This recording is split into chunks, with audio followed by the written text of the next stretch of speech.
5 بران و لە نێوە ئەو چایخانەیەدا کار دەکەن کە لە چلەکانی سەدەی ڕابردووەوە لە باوچانەوە بۆیان ماوەتەوە. چایچێتی بۆ هیوا و براکانی جگە لە پیشە بووە بە خولیایەکی هەمیشەییان.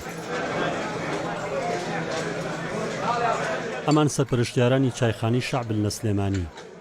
کە ناوێکی دیار و ئاشنایە بەلای دانیشتوانی شارەکە و بەشی بەرچاوی هاوڵاتیانی شارەکانی دیکەش. ئێمە مشتری تایبەتی خۆمانەیە، ڕۆژانە مشتەکانمانەیە، هیوا من مشتری وامانەیە کەنا نەخوات 5-6 لەسەرەکە خوا جاسی دەرەوە مشتری وامانێ بەیانیان زوو لە ماڵەوە کە لە سێر لە دەرەوە نانەخوات جای بۆرەش بۆ چاخوانەوەکە ئەلێ تایبەتی بڵێ بۆ چاخوانەوە لە وڵاتانی ئەوروپیشەوە تایبەتی یەن سەفیرەکانیان بۆ ئێرە دانیشتن لێرە هەتا یەکی لەوانەیە کە ڕەوانشاد بەرەحمە کاک نەشیوان خوا ئافریکا یەکی لەوانەیە کە خۆی تایبەتمەندی چاو ئەها بۆ لامە زوو بۆ چاخوانەوە ئێرە. چا خواردنەوەیکی گەرمە و خواردنەوەی لە نێو کۆمەڵگەی کوردی مێژووکی درێژی هەیە و هەندێک وەک خوو بێگوێدانە بەرز و نزمی پلەکانی گەرما ڕۆژانە زیاتر لە دەچا دەخۆنەوە. ئێستا من خانە نشینم 10 ساڵەیەم بۆ ئەم گازینەوە شەعبە ئەم هەموو دەنگە دەگمەی تایە چونکە چاکەی خۆشە هەر بەجێی نایەڵم ڕۆژ هەیە 4 جاری ئەمە بۆ ئێرە هەموو جارێکی چاخۆ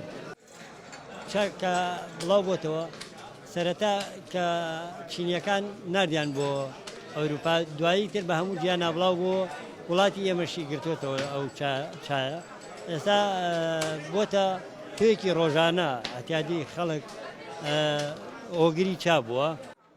جیاواز لە زۆرینەی ئامادەبوانی چایخانەکە لەگەڵ هاوسەرە بەڕەگەز نەمساوەکەیدا هاتۆتە ئەم چایخانەیە و باسی جیاوازی نەریتی چاخواردنەوە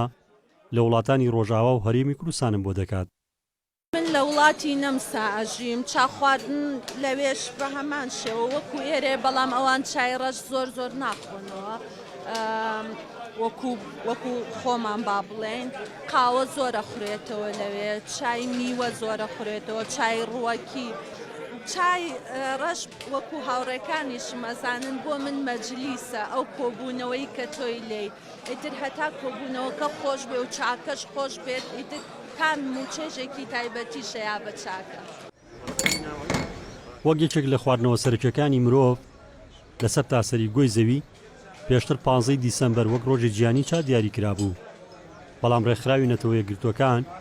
بڕیارەندا بە گۆڕینی بەروارەکەی بۆ 21 ئایار لەبەرەوەی دەستپێکی بەرهەمێنانی چایە لە وڵاتانەی کە بەرهەمێنەری چان ڕزگار جەبار کێنێن سلێمانی.